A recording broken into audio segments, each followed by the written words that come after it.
ওকে, আসসালামু আলাইকুম সবাইকে। আমি তোমাদের সাথে আছি ইশতিয়াক সাকিব। আমি পড়াশোনা করতেছি শাহজালাল বিজ্ঞান ও প্রযুক্তি বিশ্ববিদ্যালয়ে। তো আজকে আমাদের যে কোর্সের ক্লাসটা সেটা হচ্ছে মেডিকেল প্রি অ্যাডমিশন কোর্সের ক্লাস। অর্থাৎ আমরা এই কোর্সে ফিজিক্সের একটা ক্লাস নিব, যেখানে আমরা মেডিকেলে ফিজিক্স সেকেন্ড পেপারের স্থির তড়িৎ এবং চলতড়িৎ এই দুইটা চ্যাপ্টারে কী কী প্রশ্ন আসছিল বিগত বছরে সেই প্রশ্নগুলো আমরা সলভ করার চেষ্টা করব। তো আচ্ছা, আসসালামু আলাইকুম ভাইয়া। ওয়ালাইকুম সালাম। তোমার নামটা আমি যদিও পড়তে পারতেছি না, হ্যাঁ, কারণ আরবিতে লিখে তো। সো ওকে, তো তোমরা এইচএসসিকে কত ব্যাচ আসো আমাকে একটু কমেন্ট বক্সে জানাও, হ্যাঁ, যে তোমরা কারা কারা কোত্থেকে জয়েন করছো আমাকে একটু কমেন্ট বক্সে জানাও, যাতে আমরা ক্লাসটা শুরু করতে পারি। আমার সাউন্ড ঠিক মতো শোনা যাচ্ছে কিনা একটু বইলো আমাকে, কমেন্টে জানাও যাতে আমি ক্লাসটা শুরু করে দিতে পারি।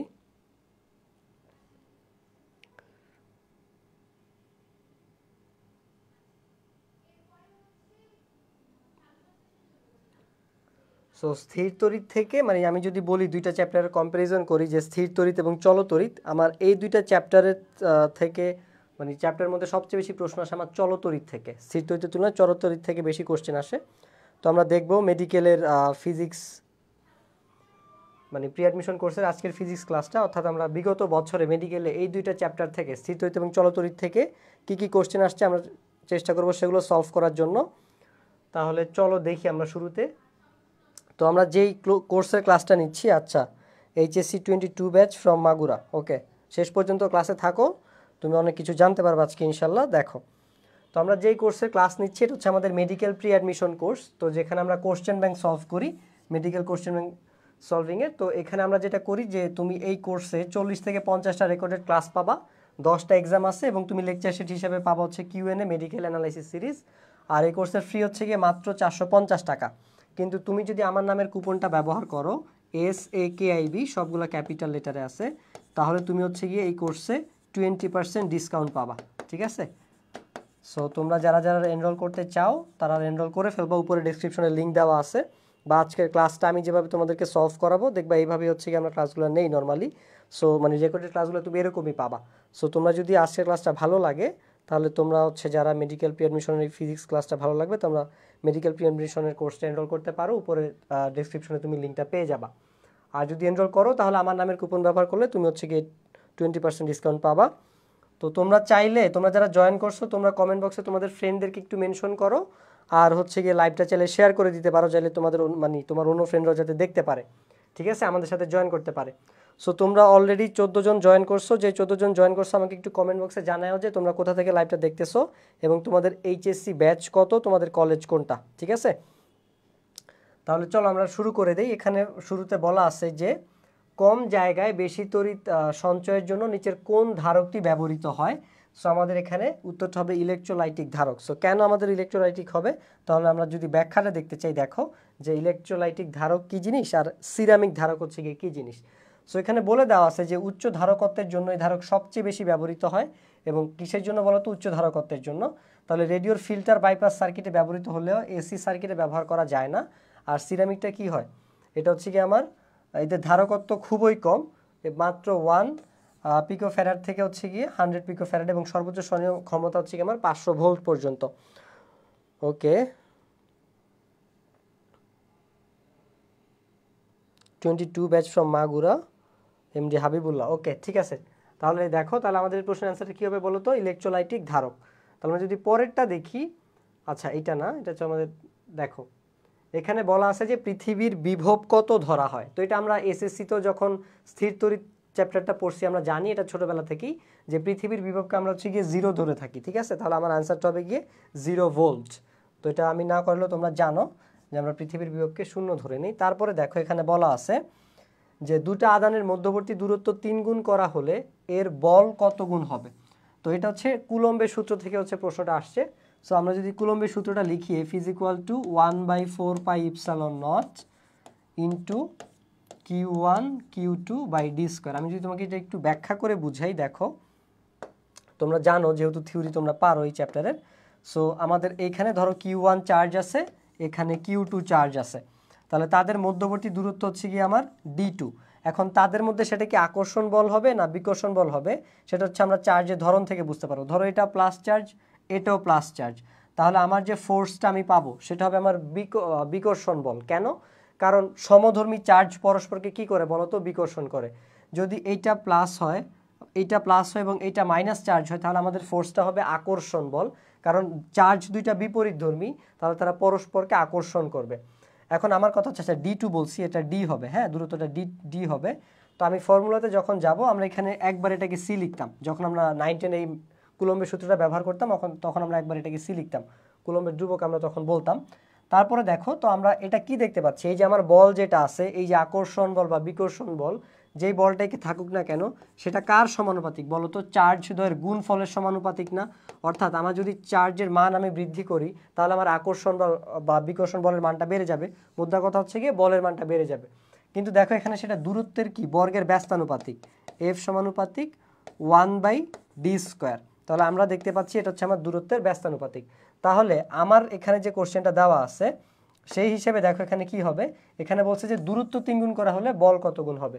সো দূরত্ব ধরো আগে D ছিল, তখন আমার এই অবস্থা ছিল, এখন আমি দূরত্বকে হচ্ছে গিয়ে দ্বিগুণ করতেছি, হ্যাঁ যে F সমানুপাতিক ধরো যে 1 এখানে আমি লিখলাম যে 3D, ওকে, কারণ এটা আগে D ছিল ডিস্টেন্সটা, তো আমি দূরত্বটাকে আরও 3 গুণ করে দিলাম, তো এটা যেহেতু স্কোয়ার হয় তাহলে F সমানুপাতিক এটা কী হবে বলো তো, 1/9d² চলে আসতেছে। তাহলে আমার ছিল আগে 1d², এখন সেটা কি বলো তো, F সমানুপাতিক 1/9d²। তো আমি এটাকে যদি F1 ধরি, এটাকে যদি আমি F2 ধরি, তাহলে আমি F2 সমান কি বলতে পারি, 1/9 F1 এটা বলতে পারি না বলো তো? কারণ যেটাকে যদি আমি আরেকটু ভেঙে লিখি, F2 সমানুপাতিক 1/9 ইন্টু হচ্ছে 1/d², তাহলে এই 1/d² মানেই তো হচ্ছে কি আমার F1 এর মানটা চলে আসতেছে। এই জন্য আমি ওখানে দেখো, তাহলে আমার এটা কত গুণ হয়ে গেল বলো তো, 1/9 গুণ হয়ে গেল। তাহলে আমার আনসার হবে এইটা, ঠিক আছে? ওকে, 1/9 গুণ, গুড, তোমারটা হইছে। তাহলে এইটা হবে কি আমাদের অ্যান্সার। আশা করি তোমরা ব্যাখ্যাটা বুঝতে পারছো। চলো আমরা পরেরটা সলভ করি। এখানে কি দেওয়া আছে যে একটা ক্যাপাসিটর কাজ করে এসি সার্কিটে, আচ্ছা ক্যাপাসিটর বা ধারক হচ্ছে এসি এবং ডিসি উভয় সার্কিটেই কাজ করে, ঠিক আছে? সো তোমরা যারা জয়েন করছো আমাকে একটু জানাও যে তোমরা আমার ভয়েস ঠিকঠাক মতো শুনতে পাচ্ছ কিনা। তারপরে দেখো আমরা যদি পরের প্রশ্নটাতে যাই, পরবর্তীতে আমাদের কাছে কি দেওয়া আছে, এখানে বলা আছে যে কুলম্বের সূত্রানুসারে কোনটি সম্ভব নয়? দুটি বিন্দু চার্জ পরস্পরকে যে বলে আকর্ষণ বা বিকর্ষণ করে তার চার্জ দ্বয়ের, তারপর আমাদেরকে কিছু ডাটা দেওয়া আছে। এখন আমি একটা জিনিস বলে দিতে চাই যে মেডিকেলে কোনটা সঠিক নয়, তারপরে কোনটা সম্ভব নয়, নিচের কোনটি বৈশিষ্ট্য নয়, নিচের কোনটি সত্য নয়, এই টাইপের প্রশ্ন হচ্ছে অনেক বেশি থাকে। সো তোমরা যখন কোশ্চেন ব্যাংক সলভ করবা তখন হচ্ছে গিয়ে তোমরা এগুলো দেখতে পাবা যে এই 9টাই হচ্ছে গিয়ে বেশি আসে। সো তোমার যদি 9টা চোখের আড়াল হয়ে যায় বা তুমি যদি তাড়াহুড়া করে প্রশ্ন পড়তে যাও, যদি দেখা আছে যে কোনটা, ধরো যে তুমি লেখা আছে যে সত্য নয়, তুমি পড়ে ফেলছো যে কোনটা সত্য, আর দেখলা যে আদানদের গুণফলের সমানুপাতিক, তুমি ভাবলে হ্যাঁ এটা তো সত্য, তাহলে এটাই কারেক্ট আনসার। তখন দেখা গেল যে তুমি এটা বৃত্ত ভরাট করে ফেলছো, বাট প্রশ্ন ছিল যে কোনটা সত্য নয়, তুমি বাকি 3টা অপশন পড়োই নেই, ঠিক আছে? সো তাড়াহুড়া করা যাবে না, ঠান্ডা মাথা হচ্ছে আমাদের প্রশ্ন পড়তে হবে। তাহলে দেখো, ওকে একদম ক্লিয়ার হাবিবুল্লাহ, ওকে ওকে। সো কুলম্বের সূত্র অনুসারে কোনটা সম্ভব নয় বলো তো? আমরা একটু আগে কুলম্বের সূত্রটা পড়লাম যে F সমানুপাতিক আমার Q1 Q2/d² ছিল, আর মেইন সূত্রটা কি ছিল বলো তো, F = যেটা আমি লিখছি একটু আগে, তারপর আমি আবার একটু লিখে দেই যে F = 1/4πε0 ইন্টু Q1 Q2/d²।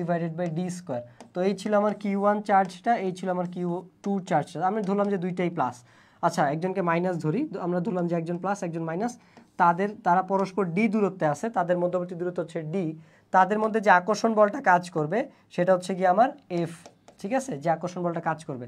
তাহলে এই ফোর্সটাকে আমরা বলতেছি তারা হচ্ছে চার্জ দ্বয়ের গুণফলের সমানুপাতিক। দেখো তো এটা সমানুপাতিক না? তাহলে এখানে যে গুণফলের সমানুপাতিক বলছে চার্জ দ্বয়ের, তাহলে আমার ক নাম্বার অপশনটা সত্য। তারপরে বলছে মধ্যবর্তী দূরত্বের বর্গের ব্যস্তানুপাতিক। এই যে দেখো মধ্যবর্তী দূরত্ব ছিল ডি, আমি লিখছি এখানে d² এবং সেটা ব্যস্তানুপাতিক। আমি যদি আলাদা করে লিখি তাহলে দেখো F সমানুপাতিক 1/d², তার মানে কি 2 নাম্বারটা আমার সঠিক।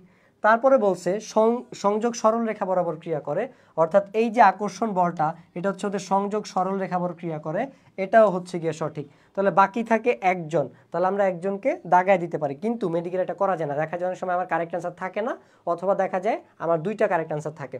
সো আমার অ্যাকচুয়ালি 4টাই সলভ করতে হবে। তাহলে দেখো এখানে বলা আছে মধ্যবর্তী দূরত্বের বর্গের অর্ধেকের ব্যস্তানুপাতিক হবে, অর্থাৎ আমার জিনিসটা হচ্ছে কি এরকম।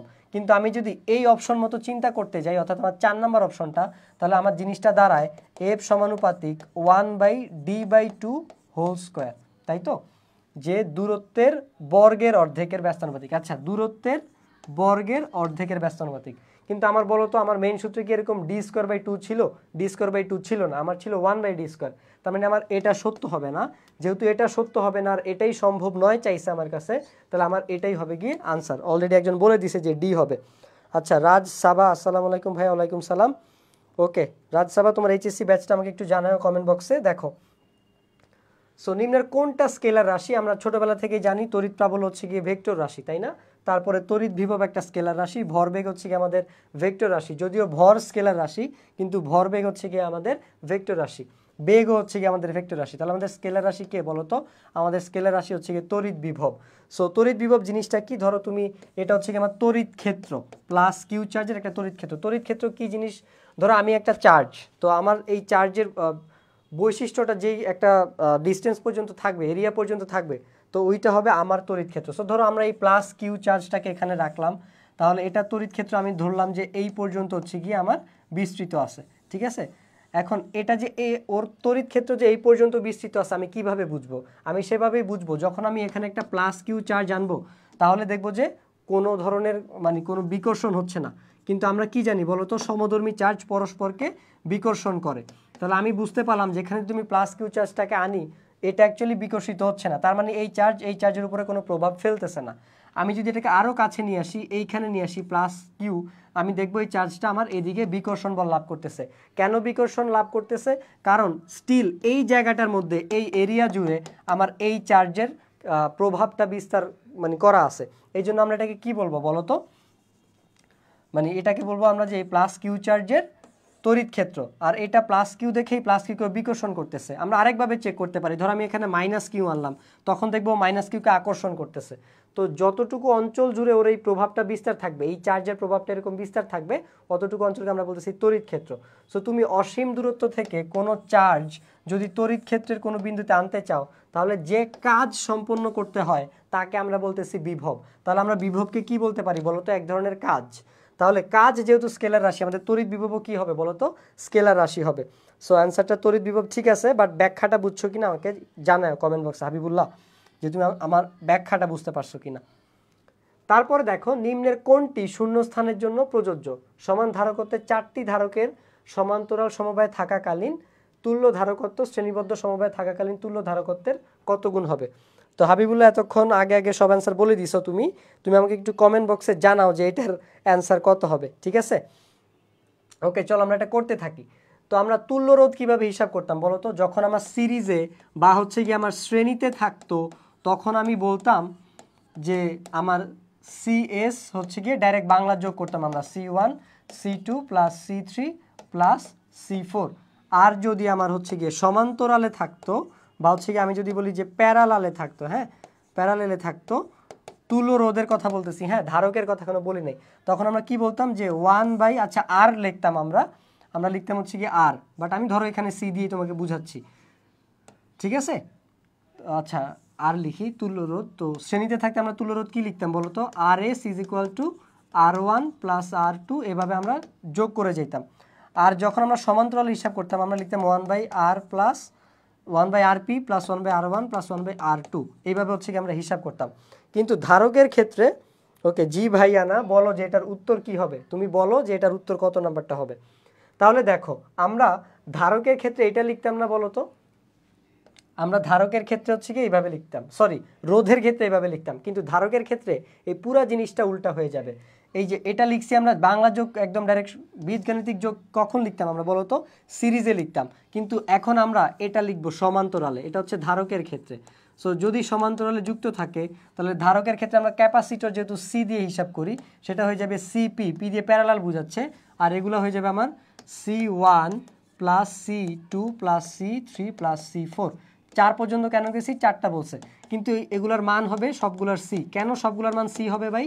কারণ দেখো এখানে বলছে যে সমান ধারকত্বের, তার মানে তাদের ধারকত্ব সবার সমান। তাহলে এই 4টা যোগ করলে আসবে হচ্ছে কি আমার 4C। তাহলে সিপি = আমার এখানে 4C চলে আসছে। এবার আমি ধারকের ক্ষেত্রে যখন শ্রেণীতে হিসাব করব, তখন অ্যাকচুয়ালি আমার হচ্ছে গিয়ে এরকম হবে, ঠিক আছে? শ্রেণীতে যখন হিসাব করব তখন এটা আমার এরকম আসবে 1/CS = 1 বাই একবারে আমরা সবগুলো সি যোগ করে দিই, হ্যাঁ, কারণ যেহেতু সবগুলো সমান ধারক এটাই হচ্ছে কি আমার হবে। তাহলে আমি 1/c plus 1/c plus 1/c করে দিলাম। এটা আলটিমেটলি একটা সি আসবে উপরে, আর উপরে হবে আমার 4। লসাগু করলেই তুমি এটা দেখতে পাবা, একটা সি তারপরে 1 প্লাস 1 প্লাস 1 প্লাস 1, মানে আলটিমেটলি আমার 4 আসবে। তো এটা হচ্ছে আমার 1/cs এর মান। বাট আমি যদি cs এর মান বের করতে চাই, আমার এই জিনিসটাকে কি করে দিতে হবে বলো তো, উল্টা করে দিতে হবে না? তাহলে এটা চলে আসবে আমার c/4। তাহলে আমি এখন cs পেয়ে গেলাম আর হচ্ছে গিয়ে cp পেয়ে গেলাম। এখন আমার যেটা কাজ সেটা হচ্ছে গিয়ে এদের অনুপাতটা বের করা। কি চাইছে বলো তো, যে সমবায় শ্রেণীবদ্ধ সমবায় থাকাকালীন তুল্য ধারকত্বের কত গুণ হয়, কে, সিপিটা। তাহলে আমার সিপি ইজ ইকুয়াল টু কত সিএস সেটা চাইছে। বলছে যে সমান্তরাল সমবায়ে যে থাকাকালীন যে তুল্য ধারকত্ব সিপিটা, সেটা শ্রেণীবদ্ধ সমবায়ে থাকাকালীন তুল্য ধারকত্বের কত গুণ। তাহলে আমার বের করতে হবে CP is equal two what CS. তো আমি যদি সিএসটাকে এই পাশে নিয়ে আসি, তাহলে দেখো তো আমার একটা অনুপাতের মতো জিনিস দাঁড়ায় না? আমরা ঠিক এই কাজটাই করব। সেটা হচ্ছে কি আমরা এখন বের করব সিপি ডিভাইডেড বাই সিএস। তাহলে আমরা যদি এখন সেটা করি, ধরো সিপি ডিভাইডেড বাই সিএস। আচ্ছা, কেউ উত্তর বলছে? ওকে, বলে নাই সোফার। দেখো সিপি ডিভাইডেড বাই সিএস, তাহলে সিপি এরটা আমার কি আছে বলো তো, এখানে 4c দেওয়া আছে। সিএস এরটা কি দেওয়া আছে বলো তো, আমার এখানে সি ডিভাইডেড বাই 4 দেওয়া আছে। তাহলে আমরা কি জানি, নিচের এই 4টা উপরে গুণ হয়ে যায়। তাহলে এই সি কাটা, আর 4 4 চলে আসবে আমার কত, 4 4 গুণ হয়ে 4 4 16। এটা হচ্ছে আমার সিপি ডিভাইডেড বাই সিএস। তো আমি যদি এখান থেকে সিপি বের করতে যাই, সিপি সিএস ওই পাশে গিয়ে গুণ হয়ে যাবে, তাহলে আমার 16 সিএস হবে। তাহলে আমি দেখতে পাচ্ছি এটা অ্যাকচুয়ালি এখানে 16 গুণ হবে, ঠিক আছে। কিন্তু আমার দেখো তো অপশনে কি 16 আছে? 16 নাই, 1/16 আছে। তাহলে আমার এখানে অ্যাকচুয়ালি সঠিক উত্তর দেওয়া নাই, সেহেতু আমার অ্যান্সারটা হবে যে ব্ল্যাঙ্ক, অর্থাৎ নো কারেক্ট আনসার। এখানে তুমি একটাও দাগাইতে পারবা না, কারণ এই অপশনে আমার অ্যাকচুয়ালি কোনো সঠিক উত্তর নাই। হাবিবুল্লাহ, আচ্ছা একজন ভুল আনসার দিছো, 4 নাম্বারটা বলছো, 4 নাম্বারটা হবে না। দেখো এটা 16 আসছে। সো এটা হচ্ছে গিয়ে ট্রিক, যে তোমাকে অ্যাকচুয়ালি ধরা দিবে এখানে 1/16 দিবে, বাট আমার অ্যান্সারটা ছিল হচ্ছে গিয়ে এখানে 1/16 দেওয়া ছিল, বাট আনসার হবে আমার এখানে 16 বা 16। কেন? কারণ দেখো আগে আমার সমান্তরালেরটা বলছে, যে সমান্তরালে যে আমি যে তুল্য ধারকত্বটা পাবো সেটা আমার শ্রেণীর কত গুণ হবে, এই যে শ্রেণীবদ্ধ সমবায়ে থাকাকালীন তুল্য ধারকত্বের কত গুণ হবে।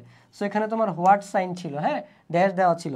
তাহলে এই যে সমান্তরালে যে তুল্য ধারকত্ব, সেটা আমার শ্রেণীতে যে তুল্য ধারকত্ব আছে তার 16 গুণ হবে। তাহলে আমাদের অ্যান্সারটা এখানে কি বলো তো, এখানে আমার কোনো সঠিক উত্তর দেওয়া ছিল না, আমার সঠিক উত্তর হবে 16, আর এই অপশনে আমার একটাও কারেক্ট অ্যান্সার না। সো তোমরা এটা বুঝছো কি না, যে 4 বলছিলে অ্যান্সার, অ্যাকচুয়ালি 4 হবে না।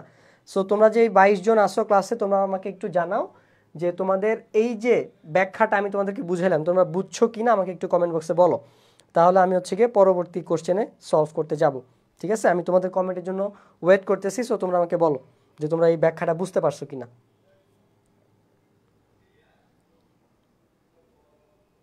ওকে, বোঝার ভুল ছিল ভাইয়া। এখন আমি তো বুঝাই দিছি তোমাকে, তুমি বুঝতে পারছো কিনা এখন আমাকে সেইটা বলো, ঠিক আছে। বোঝার ভুল ছিল এটা আমি বুঝতে পারছি। অনেকেই 16 দেখে ঠিক আছে 1/16 ডাগাই দেয়, যেহেতু ধারে পাশে আর কিছু নাই, বাট অ্যাকচুয়ালি আমার এখানে কোনোটাই না, 16ই থাকতে হবে। ওকে, যদি আমার উল্টাটা বলতো যে শ্রেণী এখানে থাকতো আর এখানে সমান্তরাল থাকতো, তাহলে আমার 1/16টা আনসার হইতো, বাট এখন সেটা হবে না। সো তুমি আমাকে বলো যে তুমি বুঝতে পারছো কিনা আমি বোঝানোর পরে ব্যাখ্যাটা। তাহলে চলো আমরা পরেরটাতে যাই। দেখো এখানে আমার কি বলে দেওয়া আছে, এখানে বলা আছে যে তড়িৎ সংক্রান্ত কোন সমীকরণটা সঠিক নয়, ঠিক আছে। তো তড়িৎ সংক্রান্ত কোন সমীকরণটা সঠিক নয় এটা জানতে হলে আমার জানতে হবে যে আমার এখানে যে সূত্রগুলো দেওয়া আছে বা সমীকরণগুলো দেওয়া আছে বা ইকুয়েশনগুলো দেওয়া আছে, এগুলো অ্যাকচুয়ালি কিসের সমীকরণ। তো এটা হচ্ছে আমার তড়িৎ প্রাবল্য আর মধ্যবর্তী যে ক্রিয়াশীল বল তার মধ্যে যে সম্পর্ক সেইটা। আর এইটা হচ্ছে যে ই দিয়ে আমরা কী প্রকাশ করি বলো তো, তড়িৎ প্রাবল্য হিসাব করি না, সেই তড়িৎ প্রাবল্যের সূত্র বা সমীকরণ। তাহলে আমরা যদি দেখে নিই, দেখো এখানে আমার এই যে দুইটা পাতের মধ্যবর্তী স্থানের তড়িৎ প্রাবল্যের সমীকরণ হচ্ছে আমার E = সিগমা বাই ইপসালন। তারপরে তড়িৎ প্রাবল্য এবং ক্রিয়াশীল বলের মধ্যবর্তী, আচ্ছা এটা ক্রিয়াশীল বলের মধ্যে সম্পর্ক হবে F = QE। তারপরে দেখো তড়িৎ প্রাবল্য E দেওয়া আছে 1/4πε0 Q/r²। তাহলে আমি যদি দেখতে পাই যে আমার উপরের, দেখো এটা কিসের সমীকরণ ছিল, আমার দুইটা পাতের মধ্যে তড়িৎ প্রাবল্য, তারপরে এটা ছিল আমার তড়িৎ প্রাবল্য আর ক্রিয়াশীল বলের মধ্যবর্তী সম্পর্ক। সো এটাও ঠিক আছে। এটা কি ছিল, তড়িৎ প্রাবল্যের সূত্র ছিল। এটা কি বলতো, এটাকে দেখতে আমাদের অনেকটা ইয়ের মতো লাগতেছে না, কুলম্বের সূত্রের মতো। তাহলে কুলম্বের সূত্রটা আমরা কি জানি, F সমান 1/4πε0 into Q1 Q2 by D square হবে। সো বন্ধুগণ তোমরা দেখো যে এখানে আমাদের কি দেওয়া ছিল বলো তো, ডি স্কোয়ার দেওয়া ছিল, কিন্তু আমার এখানে কি ডি স্কোয়ার আছে? ডি স্কোয়ার দেওয়া নাই, এখানে ডি দেওয়া আছে। তার মানে আমার এখানে এই সূত্রটা ভুল দেওয়া আছে, কুলম্বের সূত্রটা ভুল দেওয়া আছে। আর আমার কাছে চাইছেই কোনটা সঠিক নয়, মানে কোনটা ভুল। তাহলে আমার এখানে আনসার হবে ডি নাম্বারটা, এটা হবে কি আনসার। আচ্ছা ঠিক আছে ভাইয়া, বুঝছো? আচ্ছা বুঝতে পারছো, একজন গ বলছো। হ্যাঁ, তো আমাদের এটার অ্যান্সার হবে গিয়ে গ, কারণ আমার কাছে কোনটা সঠিক নয় চাইছে, এটা সঠিক নয় হবে, মানে এটা ভুল দেওয়া আছে। সঠিকটা কোনটা? সঠিক সূত্র হচ্ছে কি আমার এইটা, কুলম্বের সূত্রটা।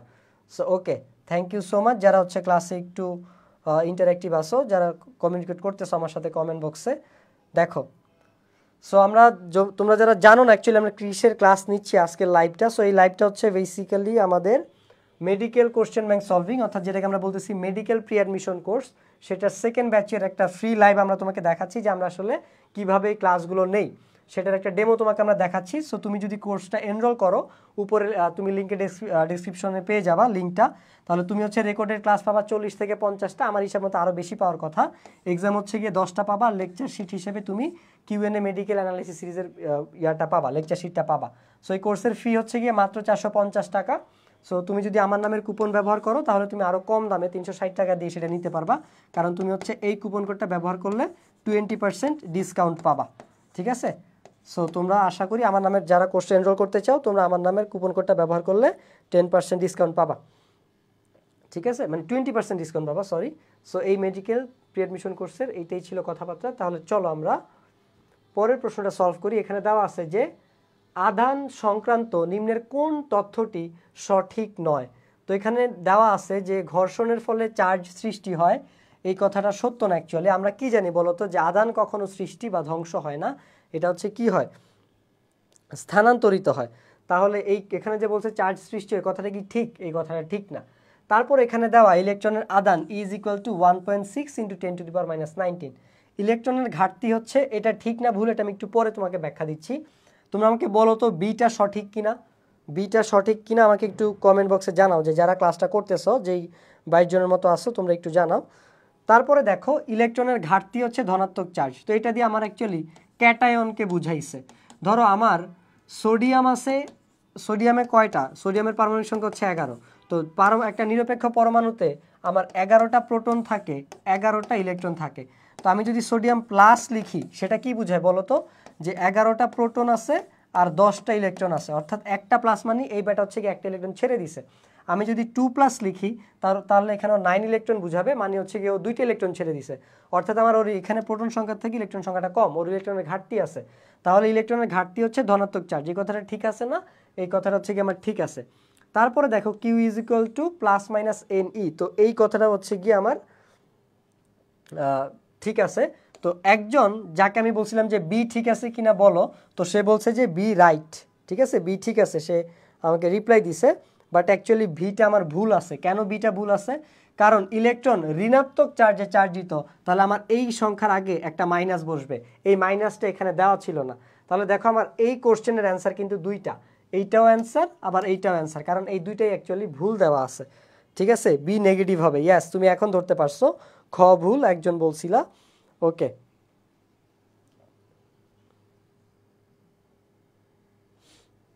ওকে, আমি তাহলে তোমাদের কমেন্টে একটা লাইক দিয়ে দিই, যেহেতু তোমরা এটা পারছো। আনসার বি, হ্যাঁ ঠিক আছে। সো আমাদের এটার অ্যান্সার হবে বি। আশা করি তোমরা ব্যাখ্যাটা বুঝতে পারছো। চলো তাহলে আমরা পরের কোশ্চেনটা দেখি যে এখানে এটা কি হবে। দেখো বলছে সমান ধারকত্বের দুটি ধারকের সমান্তরাল সংযোজন ধারকত্ব শ্রেণীবদ্ধ ধারকত্বের কত গুণ, অর্থাৎ ওই যে CP is equal two what CS. So এটা একটু তোমরা নিজেরা করে আমাকে উত্তরটা জানাইতে পারবা বলো তো? এইটা তো অলরেডি আমি করে দিছি যে কিভাবে করবা। সেম প্রশ্ন, সমান ধারকত্ব, আগে ছিল আমার এখন হচ্ছে দুইটা ধারক, আগে 4টা ছিল এখন 2টা, তোমার জন্য আরও সোজা। হ্যাঁ, তো ওই যে CP is equal two what CS, যে সমান্তরাল সংযোজনী ধারকত্ব শ্রেণীবদ্ধ ধারকত্বের কত গুণ হবে। তো সেম প্রশ্ন, CP is equal two what CS. So পারবা কিনা আমাকে একটু বলো। দেখো আমরা তাহলে করি, হ্যাঁ ম্যাথটা। তো আমরা যদি সিপি বের করতে যাই তাহলে আমরা সমান্তরালের ক্ষেত্রে কি বের করি ভাই বলো তো? ডাইরেক্ট বাংলা যোগ করি না, যেটাকে আমরা শুদ্ধ ভাষায় বলি বীজগাণিতিক যোগ। তাহলে সি প্লাস সি, তাহলে কি আসলো ভাই? তাহলে এটা আসলো আমার CP is equal two 2c। তাহলে এটাকে আমি বক্স করে রাখি। এবার আসো আমরা সিএস বের করি। সিএস আচ্ছা 1/CS হবে, এটা হচ্ছে শ্রেণীতে থাকলে। এটা হচ্ছে আমার শ্রেণীর ক্ষেত্রে 1/CS is equal two 1/C plus 1/C। তাহলে আমার এটা আসবে সি আর উপরে 1 + 1, তাহলে আলটিমেটলি আমার 1/CS এটা কত আসবে বলো তো? 1/CS আসবে হচ্ছে কি আমার 2/C। বাট 1/CS যদি 2/C হয়, তাহলে আমি যদি সুতরাং সিএস বের করতে চাই, তাহলে এই রাশিটা উল্টা হয়ে যাবে না ভাই? আমার 2টা নিচে চলে আসবে, সিটা উপরে উঠে যাবে। তাহলে আমি এখানে এইটা হচ্ছে গিয়ে সিএস পাইলাম। তাহলে আমি যদি এখন সিপি ডিভাইডেড বাই সিএস করি, ধরো এখানে সিপি ডিভাইডেড বাই সিএস, তাহলে আমার সিপিতে সিপি এর ভ্যালুটা কত দেওয়া? 2c দেওয়া, তাহলে এখানে হবে 2c। সিএস এর ভ্যালুটা কত দেওয়া? c/2 দেওয়া, এখানে হবে c/2। তাহলে আমার এই সি কাট, আর আমরা জানি এই 2টা এখানে গুণ হয়ে যাবে। তাহলে সিপি ডিভাইডেড বাই আমার সিএস 2 × 2 ইজ ইকুয়াল টু 4। তাহলে CP divided by CS is equal to যদি 4 হয়, তাহলে CP is equal two 4CS। তাহলে আমার 4 গুণ হবে আনসার। আমার অপশানে কি 4 গুণ আছে? সমান 4 গুণে যে 4 গুণ দেওয়া আছে, তাহলে আমার আনসার হবে 4 গুণ। ঠিক আছে, হাবিবুল্লাহ বলছে 4 গুণ। ওকে, সো এই হচ্ছে কি আমার আনসার। তোমরা বুঝতে পারছো কিনা আমাকে একটু জানাও, ব্যাখ্যাটা বুঝছো কিনা আমাকে কমেন্ট বক্সে যে বলো হ্যাঁ ভাই বুঝছি, তাহলে আমি হচ্ছে পরের ম্যাথটাতে যাব। সো বোর্ডে এখন অ্যান্সারটা লেখা আছে। আমি কি করলাম, এটা ছিল আমাদের প্রথম স্টেপ, এটা ছিল আমাদের সেকেন্ড স্টেপ, এটা ছিল আমাদের থার্ড স্টেপ। ঠিক আছে, সো দেখে আমাকে বলো যে তোমরা এটার অ্যান্সার বুঝছো কিনা, ব্যাখ্যাটা বুঝছো কিনা এই কোশ্চেনের।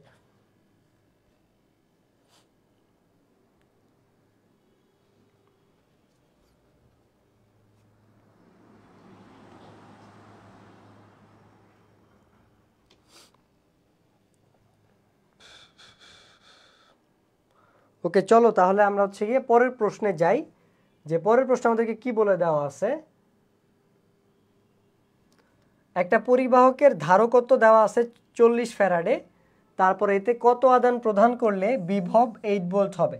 তো আমার সি এর ভ্যালু দেওয়া আছে 40F মানে ফ্যারাডে, আর বিভব দেওয়া আছে 8 বিভব। আমাকে বলছে যে একটা পরিবাহকের ধারকত্ব কত আধান প্রদান করলে, তো আধান মানে চার্জ, যেটাকে আমরা কিউ দিয়ে প্রকাশ করি, তো কত আধান সেটা জানতে চাইছে। তো আমরা ডিরেক্ট ফর্মুলা জানি ভাই, Q is equal to CV. ঠিক আছে, কারণ আমরা নর্মালি, আচ্ছা হাবিবুল্লাহ, আচ্ছা আরেকজন বলছে যে হ্যাঁ বুঝছি, ওকে ধন্যবাদ।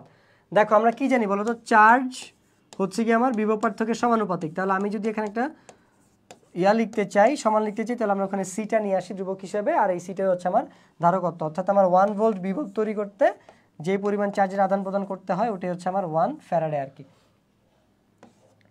তাহলে দেখো আমার Q is equal to CB, এটা হচ্ছে আমার ফর্মুলা। তাহলে আমি মান বসাই, আমার সি কত দেওয়া আছে 40, ভি কত দেওয়া আছে 8, তাহলে এটা কত আসবে বলো তো?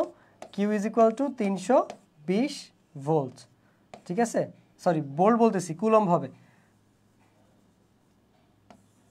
ঠিক আছে, তাহলে আমার এখানে কত দেওয়া ছিল বলো তো? অপশনে 320 আছে, তাহলে আমার 320 হবে অ্যান্সার। সো এটা বুঝছো কিনা? 5 কি ভাই?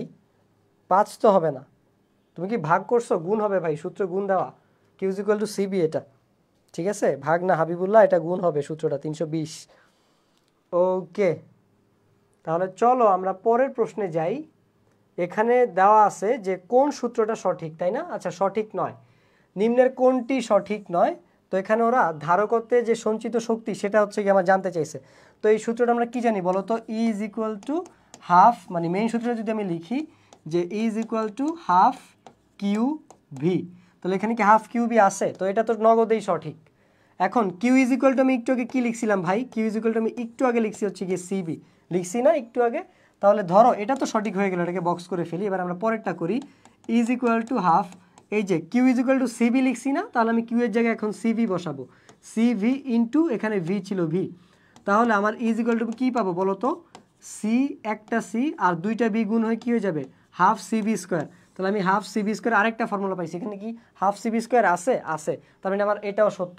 তাহলে দেখো এই ফর্মুলাতে আমি একবার কিউ এর মান বসাইছি, এবার ভি এর মান বসাবো। এখানে দেওয়া আছে যে হাফ সি, তাহলে আমি যদি ভি এর মান বের করতে চাই, ভিকে এই পাশে রাখলে সিটা এই পাশে আসলে কি ভাগ হয়ে যাবে না? তাহলে B is equal to Q by C, তাহলে আমি বি এর জায়গায় বসাবো Q divided by C whole square. তাহলে আমার এটা হবে half into C Q square divided by C square. তাহলে এই সি দিয়ে এই সি স্কোয়ারকে কাটলে আমি পাবো half Q square by C.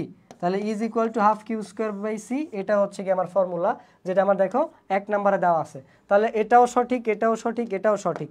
তাহলে সঠিক না কে বলো তো? এই যে উল্টাটা, এইটা বি নাম্বারটা হচ্ছে কি আমার সঠিক না। তাহলে আমার আনসার এখানে কি হবে বলো তো? আনসার হবে 2 নাম্বারটা, এইটা। কেন? কারণ আমাকে বলছে যে কোনটা সঠিক নয়। তাহলে আমি দেখলাম যে আমার বি নাম্বারটা হচ্ছে গিয়ে সঠিক নয়, তাহলে আমার কারেক্ট আনসার হবে বি। তো এটা বুঝছো কিনা আমাকে একটু কমেন্ট বক্সে জানাও, যাতে আমি পরের প্রশ্ন হচ্ছে গিয়ে মুভ করতে পারি। ওকে, তোমরা এটা বুঝে থাকলে আমি পরের প্রশ্নে যাব, না বুঝলে আবার ভেঙে বুঝিয়ে দিব, সমস্যা নেই। বলো, হচ্ছে কমেন্ট বক্সে বলতে পারো।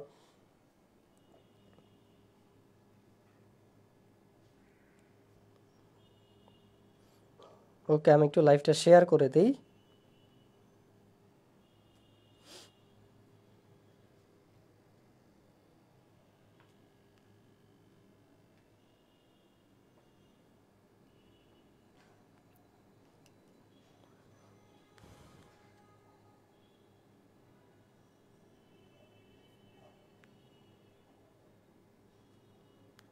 ওকে, ঠিক আছে, তাহলে চলো আমরা, তোমরা যেহেতু বুঝছো, আমরা পরের প্রশ্নে যাই।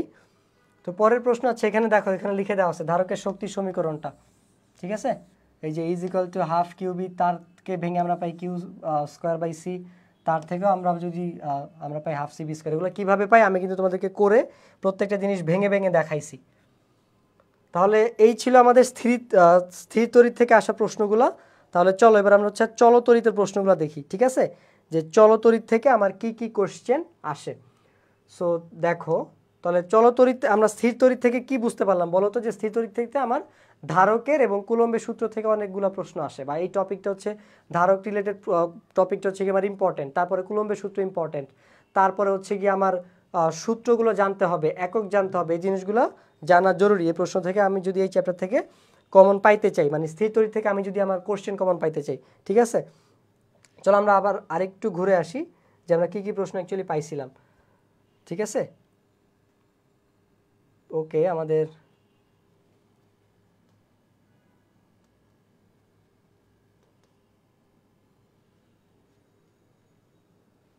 আচ্ছা 1 মিনিট, আমি একটু স্লাইডটা ঠিক করে নিই।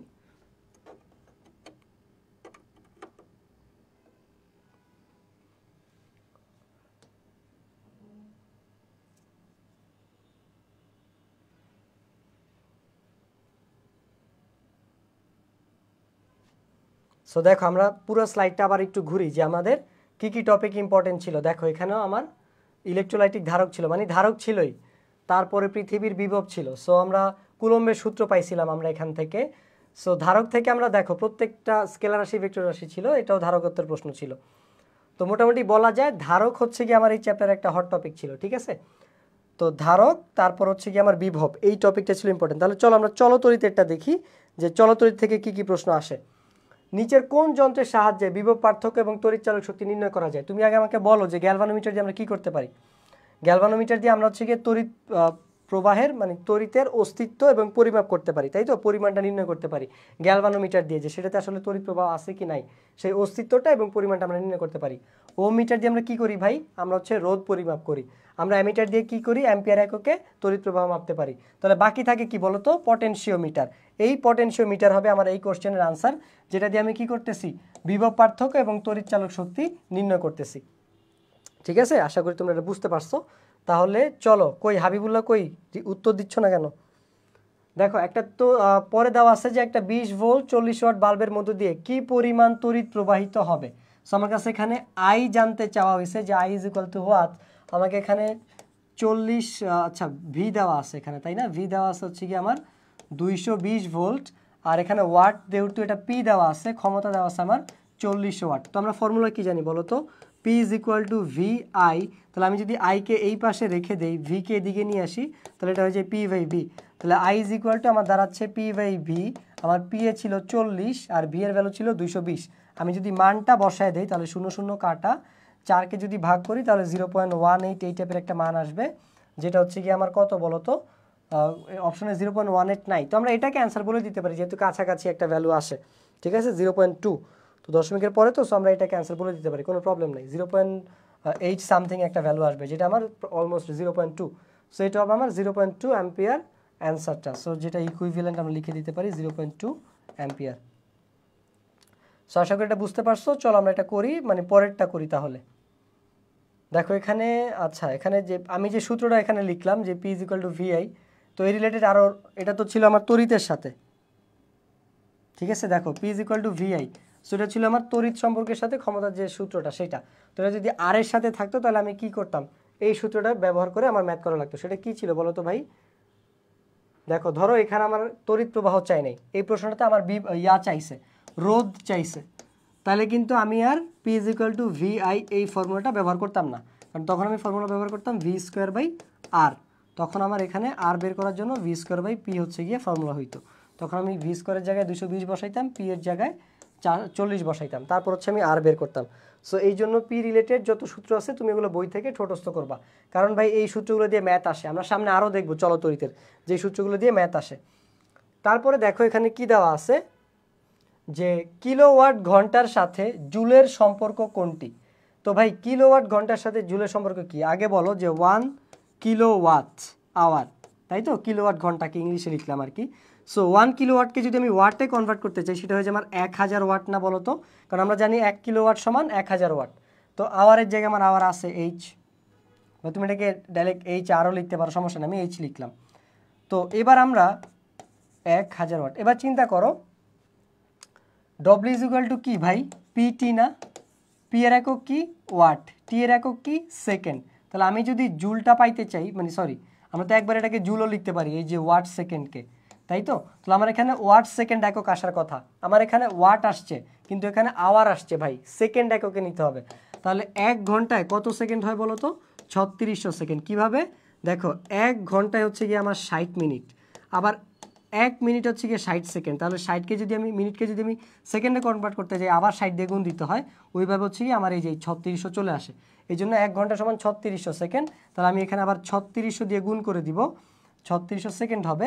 তাহলে আমি এখানে কি পাবো বলো তো? 36 একে 36, আর এখানে 3টা শূন্য, এখানে 2টা শূন্য, টোটাল আমার 5টা শূন্য, ঠিক আছে? তাহলে আমার এটা হওয়ার উচিত ছিল 36 ইন্টু 10 টু দি পাওয়ার 5, যেটাকে আমি এখানে একটা দশমিক দিয়ে এখানে একটা 10 এর পাওয়ার বাড়ায় দিতে পারি, তাহলে 3.6 ইন্টু 10 টু দি পাওয়ার 6, তো যেটাকে আমরা বলতে পারি ওয়াট সেকেন্ড, অথবা আমরা বলতে পারি যে হচ্ছে গিয়ে জুলও বলতে পারি। তো একবার এটাকে আমরা জুলও বলতে পারি, সেখানে আমরা জুল লিখে দিতে পারি, হ্যাঁ জুল। কারণ এই যে কাজের একক কি বলতো? P is equal to W by T না? তো এখানে এই এককটা কি ছিল আমার? ডব্লিউটা। কাজের একক কি হয়? জুল এককে হয়। তো আমি যদি ডব্লিউটাকে এই পাশে রেখে এদিকে পিটি করি তাহলে এটার একক তো জুল হবে, মানে উত্তরটা তো আলটিমেটলি জুল হবে। তো এটা হিসাবে আমার ওয়াট সেকেন্ড আসে না? ক্ষমতার একক ওয়াট, সময়ের একক সেকেন্ড। তো যেটাকে আমরা একবারে কি লিখতেছি বলো তো? ওই যে উত্তরটা একবার আমরা জুল লিখতাম, তো এখানেও সেই ওয়াট সেকেন্ড, একবারে যে ওয়াট সেকেন্ড আমরা জুল লিখতেছি এখানে। তাহলে আমার মানটা কি আসতেছে ভাই? এই যে 1 কিলোওয়াট, আমার এইটা থেকে আমার এইটা প্রমাণ করা লাগছে 3.6 ইন্টু 10 টু দি পাওয়ার 6, তাহলে আমার অ্যান্সার হবে সি নাম্বারটা। সো আশা করি এটা তোমরা বুঝতে পারছো। সো এই ব্যাখ্যাটা তোমরা বুঝছো কিনা আমাকে একটু কমেন্ট বক্সে জানাও, যাতে আমি বুঝতে পারি যে তোমরা বুঝছো, ঠিক আছে? তাহলে চলো আমরা যদি পরেরটাতে যাই। সো পরে যেটা দেওয়া আছে, আমরা যেই কোর্সের ক্লাস নিচ্ছি সেটা হচ্ছে আমাদের মেডিকেল কোশ্চেন ব্যাংক সলভিংয়ের সেকেন্ড ব্যাচের জন্য আমরা স্টুডেন্ট খুঁজতেছি। এই জন্য আমরা তোমাদেরকে কিছু ডেমো লাইভ দেখাচ্ছি, ফ্রি লাইভ, যে আমাদের কোর্সের ক্লাসগুলো অ্যাকচুয়ালি কীভাবে থাকবে, ঠিক আছে? সো ওইটাই। তো কোর্সে তুমি 40 থেকে 50টা রেকর্ডেড ক্লাস পাবা, 10টা এক্সাম পাবা, আর হচ্ছে লেকচার শিট হিসেবে কিউএনএ মেডিকেল অ্যানালিসিস সিরিজের বই পাবা। কোর্স ফি হচ্ছে আমার 450 টাকা, কিন্তু তুমি যদি আমার নামের কুপন ব্যবহার করো, ক্লাস কিন্তু শেষ হয় নাই, হ্যাঁ আরও কোশ্চেন বাকি আছে, আমাদের আরও অর্ধেকের বেশি ক্লাস কোশ্চেন বাকি। সো যদি আমরা সব দেখাইতে পারবো না, যেহেতু আমাদের ডিউরেশন 1 ঘন্টা, সো বাকি ক্লাসগুলোতে তোমরা কোর্স এনরোল করছো, মানে কোশ্চেনের অ্যান্সার বা ব্যাখ্যা তোমরা কোর্স এনরোল করলে দেখতে পারবো। আজকে আমরা যতটুকু পারি ততটুকু হচ্ছে গিয়ে ফ্রি লাইভে দেখাবো। সো তুমি যদি এই কোর্সে এনরোল করতে চাও, তুমি ডেসক্রিপশনে লিঙ্ক পেয়ে যাবা। সো এই কোর্সটায় তুমি যদি আমার নামের কুপন ব্যবহার করো SAKIB, তাহলে তুমি হচ্ছে 20% ডিসকাউন্ট পাবা, ঠিক আছে? অর্থাৎ সেটা এই ডিসকাউন্টে 20% ছাড়ে হচ্ছে গিয়ে তুমি কত হয় বলো তো? তাহলে তোমার থাকে কত পার্সেন্ট? 80%। তো 80কে তুমি 100 দিয়ে ভাগ করলে কত পাবা? 0.8 পাবা, ইন্টু 450, দেখবা যে এইটা আমার চলে আসছে 360 টাকা। এতক্ষণ ম্যাথ করাইতে করাইতে এই হিসাবটা তোমাকে বুঝিয়ে দিলাম আর কি, ডিসকাউন্টের হিসাবটা। সো SAKIB এই হচ্ছে এই কুপন ব্যবহার করলে তুমি 20% ডিসকাউন্ট পাবা। দেখো এটা যেটা আমি করে দেখাইছি এটা এখানেও দেখানো ছিল, সো এটা আমাদের দরকার নাই। দেখো তো হুইটস্টোন ব্রিজের নিচে কোনটি হুইটস্টোন ব্রিজের সাহায্যে পরিমাপ করা হয়? তো হুইটস্টোন ব্রিজের সাহায্যে ভাই আমরা নর্মালি রোধ পরিমাপ করি, ঠিক আছে? ওই যে P/Q is equal two R/S, এই সূত্রটা দিয়ে আমরা নর্মালি কী করি বলো তো? হুইটস্টোন ব্রিজের সূত্রটা আছে যেটা, সেটাতে আমরা রোধ পরিমাপ করি। সো এটা আমরা জানি, হুইটস্টোন ব্রিজ অনেক ইম্পর্টেন্ট একটা টপিক আমাদের চলতরিতের জন্য। তারপরে দেখো ম্যাথও আসে এটা থেকে। সো বাট ভার্সিটিতে যদি ম্যাথ আসেও মানে মেডিকেলে তোমার ডিরেক্ট সূত্রের ম্যাথ আসবে, প্যারা নাই। দেখো চার্জের এসআই একক কি, তো চার্জের কি এর এসআই একক আমরা কি কুলম্বে হিসাব করি না বলো তো? তো আমার এখানে কুলম্ব অপশনে আছে, আমার অ্যান্সারটা হবে কুলম্ব। তারপর দেখো এখানে বলে দেওয়া আছে 1 গাউস সমান কত। আচ্ছা এটা 10⁻⁻4 টেসলা হবে। এটার ব্যাখ্যা কি দিব ভাই? এটা মুখস্থ করতে হবে, এগুলোর কোনো ব্যাখ্যা নাই, ব্যাখ্যা তো তুমি জানোই করতে করতে। দেখো ফাইনাল একটা ম্যাথ পাইলাম আমরা, একটা 200 ভোল্ট 40 ওয়াট ভালভের মধ্যে দিয়ে কী পরিমাণ তড়িৎ প্রবাহিত হবে। সেটা আমরা অলরেডি করছি, যেখানে আমাদের 220 দেওয়া ছিল। তো আমি যদি আই বের করতে চাই, আমরা জানি P is equal to V I, তো আমার I is equal to P by V. P এর ভ্যালু বাই হচ্ছে গিয়ে 40, এটার ভ্যালু হচ্ছে গিয়ে আমার 200, তাহলে এটা কাটা 4/20, তো এটা আসবে আমার 0.2 অ্যাম্পিয়ার। তো 0.2 অ্যাম্পিয়ার দেখো আমার অপশনে ছিল, তাহলে এটা হবে আমার অ্যান্সার। সেই অঙ্কটা আবার রিপিট হয়েছে, আগে 320 ছিল, এখানে 220 ছিল, এখানে 200 দেওয়া। সো এটা এই বছরের মেডিকেলের প্রশ্ন 20-21-এর। দেখো পরবর্তীতে যদি আমি দেখি তোমাদের একটা 200 ভোল্ট 40 ওয়াট বাল্বের মধ্যে দিয়ে কী পরিমাণ তড়িৎ প্রবাহিত হবে, এটা তো সলভ করলাম একটু আগে। তারপরে দেখো যে ইলেকট্রন ভোল্ট বা যেটাকে আমরা বলি ইলেকট্রোভোল্ট সংক্ষেপে, নিচের কোনটির একক ভাই? প্রাবল্য প্রবাহ আদান কাজ, এটা কাজের একক, কারণ 1 ইলেকট্রোভোল্ট ইজ ইকুয়াল টু আমরা বলতে পারি 1.6 × 10⁻⁻19 জুল। ঠিক আছে, এটাকে তুমি এইভাবে হিসাব করে দিতে পারো। সো এটা আমরা কাজ ক্ষমতা শক্তিতে এসএসসিতে একটা ম্যাথ আসতো যে যদি আমার এরকম 46 জুল হয় তাহলে এটা কত ইলেকট্রোভোল্ট হবে, তো আমরা এটা মানটা দিয়ে ভাগ করে দিতাম আর কি 1.6 × 10⁻⁻19 দিয়ে। সো আশা করি এটা তোমরা বুঝতে পারছো, মুখস্থ করে ফেলবা। দেখো তো গ্যালভানোমিটারে তড়িৎ বর্তনীতে শান্ট ব্যবহার করার কি উদ্দেশ্য বলো তো? গ্যালভানোমিটারে বিদ্যুৎ প্রবাহ কমানোর জন্য।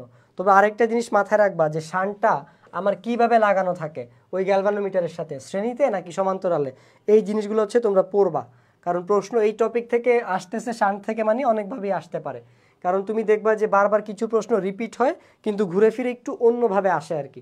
সেই জন্য আমাদের এই কোশ্চেন ব্যাংক সলভ করলে তুমি একটু আইডিয়া পাও যে আসলে কোন টপিক থেকে বেশি প্রশ্ন আসে। সেক্ষেত্রে দেখা যায় তুমি যখন অ্যাডমিশনের পড়াশোনা করতে যাও তখন দেখা যায় ওই টপিকগুলো দেখলে তোমার মনোযোগ অটোমেটিক বেড়ে যায়।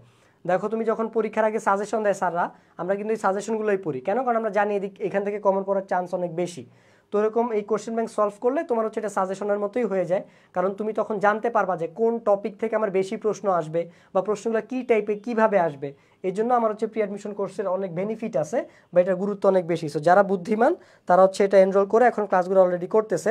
সো দেখা যায় অ্যাডমিশনে তুমি যখন নতুন করে পড়া শুরু করবা, তুমি যখন জানতে শুরু করবা, আর যারা এখন প্রি অ্যাডমিশনের কোর্সটা ক্লাস করতেছে ওরা কিন্তু অলরেডি জানে যে কোন চ্যাপ্টারে থেকে প্রশ্ন আসে, কোন টপিক থেকে প্রশ্ন আসে, কী টাইপের প্রশ্ন আসে, কী ধরনের প্রশ্ন আসে, ওরা অলরেডি জানে। তো দেখা যায় তুমি যখন পুরো বই নতুন করে রিডিং পড়া শুরু করো, মাত্র বুঝে ওঠা শুরু করো যে কী পড়বো, কেমনে পড়বো, কোন কোচিংয়ে ভর্তি হবো, কোন ভাইয়ের কাছে ব্যাচে পড়বো, ওরা ততক্ষণে বুঝে যায় যে কোন জায়গায় যাইতে হবে, কী করতে হবে না করতে হবে। এবং পাশাপাশি ওরা যেহেতু প্রি অ্যাডমিশন কোর্স এনরোল করছে, দেখা যায় ওরা টপিকগুলো জানে, ওরা নিজেরাই এক এক ওই টপিকগুলো পড়া শুরু করে দেয়, পরে যেখানে যা হয় হবে। সো এই জন্য যারা বুদ্ধিমান তারা হচ্ছে প্রি অ্যাডমিশন কোর্স এনরোল করে এটার যে উপকারিতাগুলো আমি বললাম এগুলো হচ্ছে অলরেডি। সো ওরা অবশ্যই তোমার থেকে আগে থাকবে, কারণ ওরা আগে থেকেই জানতেছে যে কোন টপিক থেকে প্রশ্ন আসে। দেখো তারের রোধ বৃদ্ধির জন্য নিচের কোনটা দায়ী? সো তা রোধের সূত্র আমরা কি জানি বলো তো? L/A।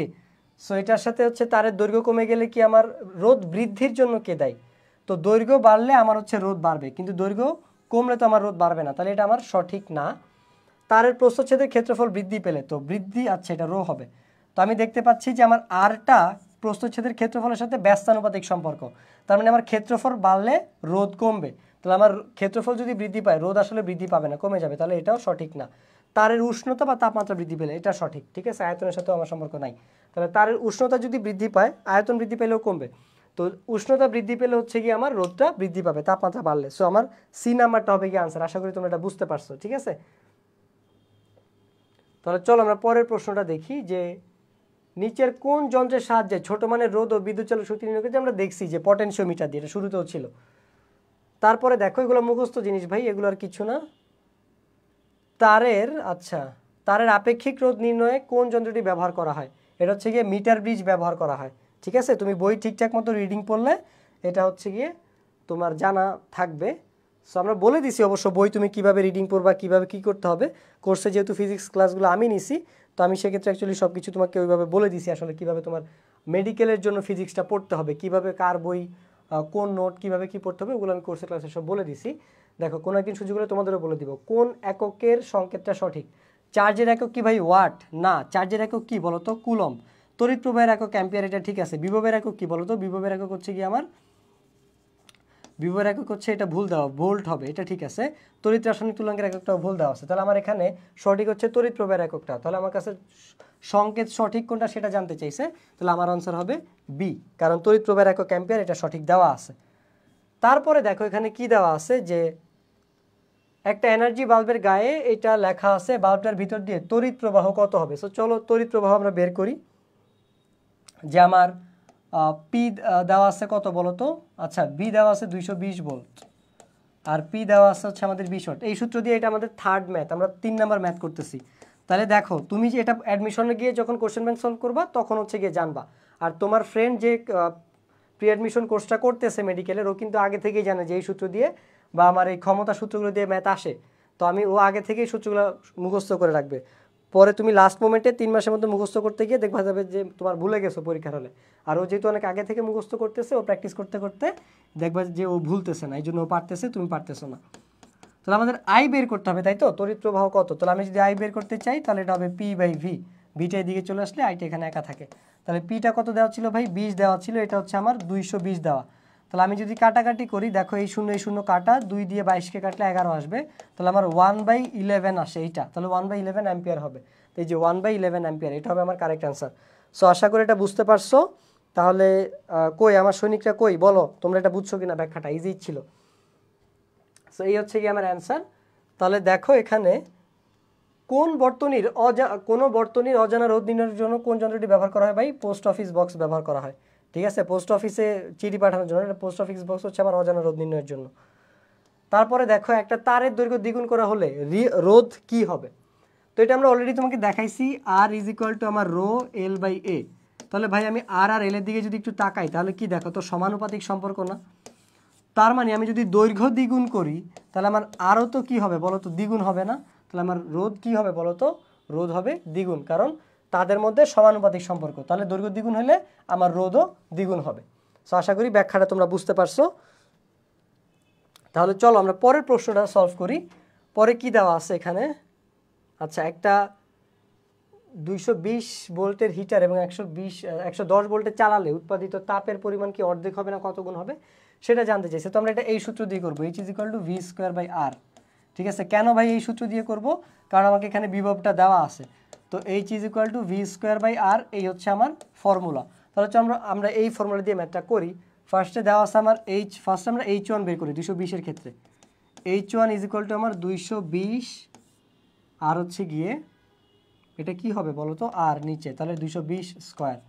আচ্ছা, এটা তুমি তারপরে এক্স্যাক্ট একটা মান পাবা, ঠিক আছে? বাট আমরা এইভাবে করতে চাই না, আমার যেহেতু ক্যালকুলেটর ব্যবহার করতে দিবে না, আমরা শর্টকাট, যদিও আমি কোর্সের ক্লাসে পুরোটাই দেখাইছি, তোমাদেরকে এখানে আমি শর্টকাটে দেখাবো। দেখো, ধরো এইটা আমার V1, সেটা কত দেওয়া আছে বলো তো? 220 ভোল্ট।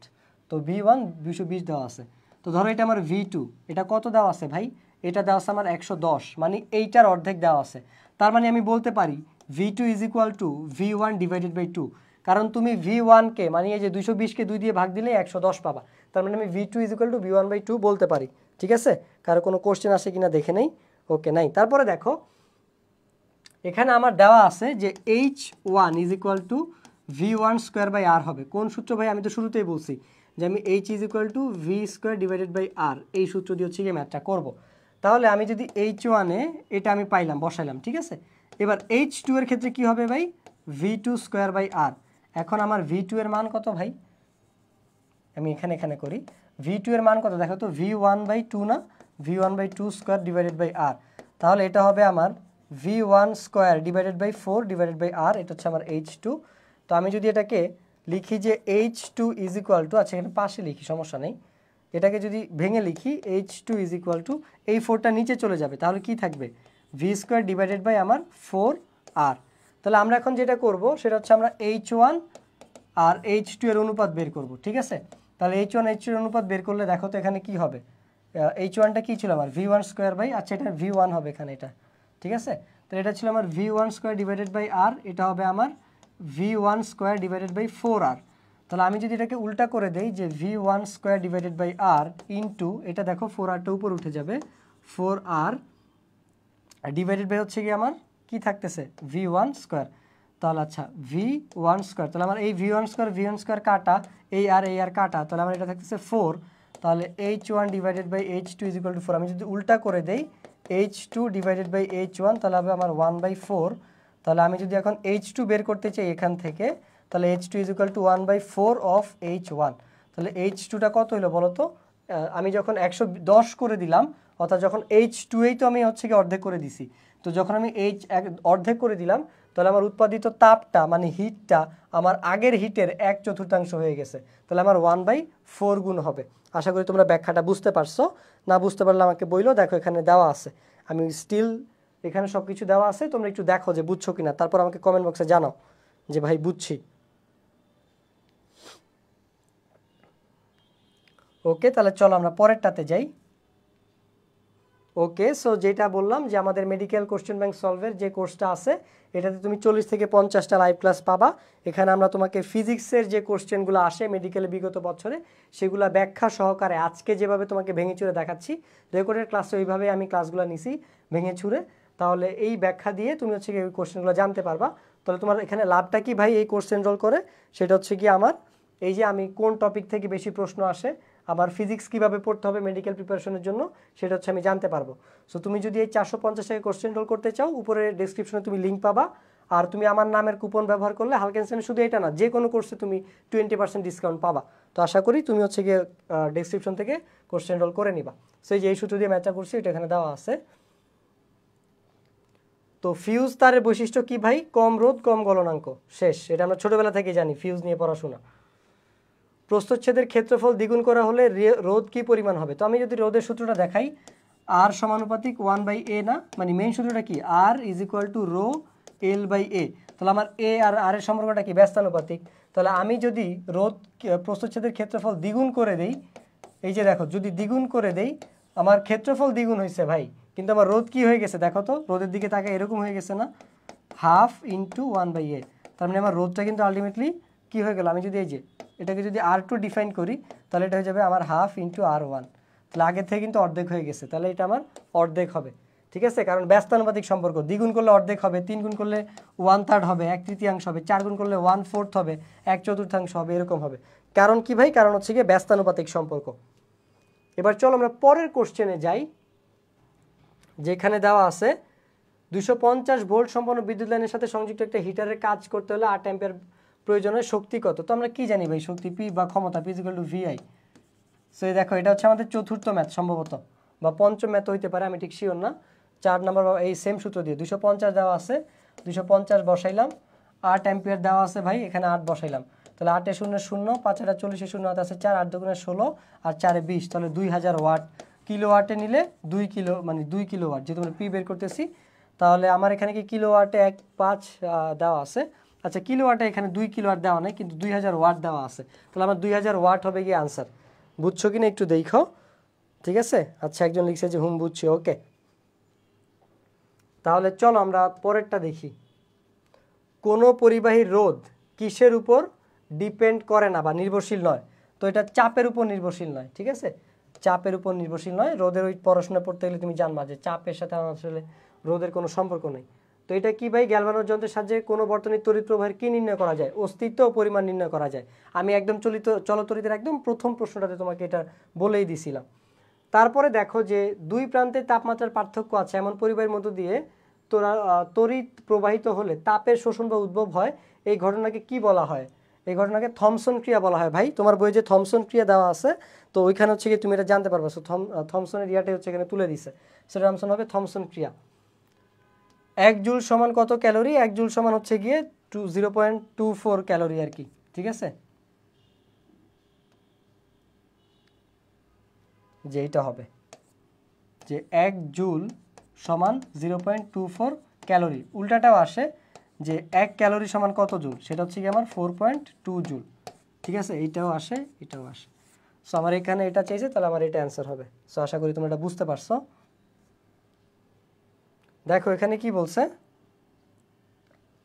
যে কোনো বৈদ্যুতিক হিটার এত ভোল্ট 1 অ্যাম্পিয়ার গ্রহণ করে হিটারটা ঘন্টা কতক্ষণ ব্যবহার করা যাবে। তো আমরা কি জানি ভাই, P is equal to VI. তাহলে এটার কি বলতো, আমার পির পরিবর্তে আমরা কি লিখতে পারি, ডব্লিউ ডিভাইডেড বাই টি, আর এখানে আমরা লিখতে পারি ভিআই। ক্ষমতা কি, কাজের হার না, ডব্লিউ বাই টি আমরা জানি তো। তাহলে ডব্লিউ ইজ ইকুয়াল টু কী হবে, ভিআইটি। তাহলে আমাকে বলছে যে কত কিলোওয়াট আওয়ার ব্যয় হবে, তাহলে এখান থেকে ডব্লিউ ব্যয় করি। ভি কত দেওয়া আছে ভাই, 220 দেওয়া আছে। আই কত দেওয়া আছে, আই 1 অ্যাম্পিয়ার দেওয়া আছে। টি কত দেওয়া আছে, 400 ঘন্টা দেওয়া আছে। 400কে আমার সেকেন্ডে কনভার্ট করার কোনো দরকার নেই, কারণ এটা কিলোওয়াট ঘন্টা চাইছে, ঠিক আছে, কিলোওয়াট ঘন্টা। সো এইটাই। তো এই হচ্ছে গিয়ে, দেখো তুমি যদি এটা করো তাহলে 4 দুগুণে এটা আসবে আমার 88, মানে 22-এর সাথে 4 গুণ করলে আর 3টা শূন্য, তাহলে এটা আমার আসবে 88,000 ওয়াট। আমি যদি কিলোওয়াটে কনভার্ট করি তাহলে 88 কিলোওয়াট আসবে আর কি। তাহলে দেখো আমার এখানে 88 ছিল, তাহলে আমার 88 আনসার হবে, ঠিক আছে। কিভাবে বুঝছে এটা কিলোওয়াট আওয়ার হবে কিনা ভাই, W is equal to PT, ঠিক আছে। তো পিটা তো আমার ওয়াট হয়, আমি যদি পিটাকে কিলোওয়াট একক হিসাব করি আর টিটাকে আওয়ার এককে হিসাব করি, তাহলে তো সেটা আমার কিলোওয়াট এককে চলে আসে। তো আমার এখানে ক্ষমতা লাগবে আর হচ্ছে টি লাগবে, আবার পি মানে কি, ভিআই। তাহলে দেখো ওইটাই লিখছি, ভিআই। তো এইভাবেও করতে পারতা, W is equal to PT, তারপরে ভেঙে লিখতে পারতা যে তোমার ভিআইটি। যারা এটা বুঝো না এটা, তারপরে তুমি জাস্ট মান বসাইছো, ঠিক আছে। তো ক্ষমতার একক হচ্ছে আমার কিলোওয়াটে আমার বের করতে হবে, মানে বসাইতে হবে। টি এরটা ঘন্টায় বসাইতে হবে, তো টি এরটা আমি ঘন্টায় বসাইছি ভাই, ঠিক আছে। সেইটাই আর কি, আশা করি বুঝতে পারছো, ভেঙে চুরে বুঝাইছি ভাই। সো শুধুমাত্র প্রি অ্যাডমিশন কোর্স না ভাই, আমাদের আরও কোর্স আছে এইচএসসি 22-এর জন্য। 23-এর পোলাপাইন চলে করতে পারো, এনরোল করতে পারো। কারণ সুবিধা কি, তুমি তাহলে আরও আগে থেকেই জেনে গেলা। পরে দেখা যাবে যে তুমি একাডেমিক পড়াশোনা করতে গেলে আগে থেকেই তুমি এগুলো নিয়ে, যেহেতু ইম্পর্টেন্ট টপিক তোমার মাথায় আছে, যেখান থেকে মেডিকেলে প্রশ্ন আসে, তখন দেখা যাবে তুমি আগে থেকেই পড়াগুলো পড়তে গেলে, তুমি যখন এইগুলো পড়বা, তোমার সেটা বোর্ড পরীক্ষার জন্য বা অন্য কোনো পরীক্ষার জন্য দেখা যাবে তোমার মনোযোগটা বেশি কাজ করতেছে। সো একবার যদি তুমি বারবার পড়তে থাকো গুরুত্ব দিয়ে, তো অ্যাডমিশন টাইমে দেখা যাবে যে তোমার এগুলো অলরেডি মাথার মধ্যে খুব ভালোভাবে গাঁথা আছে। সো দেখো, এইচএসসি 22-এর জন্য আমাদের টেস্ট পেপার সলভিং কোর্স আছে। এই সলভের মাহাত্ম্যটা কি, মানে এই কোর্সের মাহাত্ম্যটা কি ভাই, গুরুত্বটা কি, এটা কিনলে আমার আসলে কি বেনিফিট হবে। বেনিফিট হবে, টেস্ট পেপার সলভিং আমরা দেখাইছি লেটেস্ট যত বোর্ড প্রশ্ন আছে ওগুলো আমরা তোমাকে সলভ করে দেখাইছি। আমারও কিছু ক্লাস আছে কেমিস্ট্রির। তো আমি হচ্ছে, তুমি কি ধারণা পাবে এখান থেকে, তুমি যখন টেস্ট পেপার সলভিং, আমরা জানি পরীক্ষার আগে আমরা কিন্তু বোর্ড পরীক্ষার আগে টেস্ট পেপারই সলভ করি। তো একা একা সলভ করতে গেলে আমরা আসলে অনেক কিছুই পারি না বা বুঝি না। তো সেক্ষেত্রে আমরা তোমাকে প্রত্যেকটা বোর্ড প্রশ্ন হচ্ছে বুঝায় সলভ করাই দিছি। তো এটা করলে তুমি হচ্ছে গিয়ে প্রতিটা প্রশ্ন বুঝতে পারবা, তোমার অনেক কনসেপ্টও ক্লিয়ার হবে যেগুলো তোমার একাডেমিকে ক্লিয়ার ছিল না। পাশাপাশি দেখা যাবে যে তোমার এই টেস্ট পেপার সলভিং কোর্সের কারণে তুমি জানতে পারতেছো বোর্ডে কী টাইপের প্রশ্ন আসে, কোন টপিক থেকে প্রশ্ন আসে এবং প্রশ্নগুলো আমার কীভাবে উত্তর করা উচিত। সেই হিসেবে তুমি ওই টপিকগুলো যদি তোমার ল্যাকিংস থাকে তুমি সেটা ফুলফিল করে নিতে পারো, তুমি সেটা আবার পড়ে নিতে পারো, রিভাইজ দিতে পারো, বা তোমার টপিক সম্পর্কে আইডিয়া আসে যেখান থেকে বোর্ডে প্রশ্ন হয়, আমি এটা ভালো মতো বুঝে নিই। সো এই হচ্ছে আমার টেস্ট পেপার সলভিংয়ের গুরুত্ব। সো এই প্রত্যেকটা কোর্সে বা এছাড়া হালকেনস্টাইনের যে কোনো একাডেমিক কোর্সে যদি তুমি এনরোল করতে চাও, তুমি যদি আমার নামের কুপন কোড ব্যবহার করো SAKIB, তাহলে তুমি হচ্ছে গিয়ে 20% ডিসকাউন্ট পাবা। ওকে, সো এই হচ্ছে আমার আজকের ক্লাস। তো আমাদের আজকের ক্লাস মোটামুটি এখানেই শেষ। তোমরা যারা আমার সাথে এতক্ষণ ছিল তোমাদের সবাইকে অসংখ্য ধন্যবাদ। তো আজকের ক্লাস এখানেই শেষ করতেছি। আমি তোমাদের সাথে ছিলাম ইশতিয়াক সাকিব। আমি শাহজালাল বিজ্ঞান ও প্রযুক্তি বিশ্ববিদ্যালয়ে সমুদ্র বিজ্ঞান বিভাগে পড়াশোনা করতেছি। সো তোমাদের সবাইকে অসংখ্য ধন্যবাদ। আজকের ক্লাস এখানেই শেষ। আসসালামু আলাইকুম ওয়া রাহমাতুল্লাহ।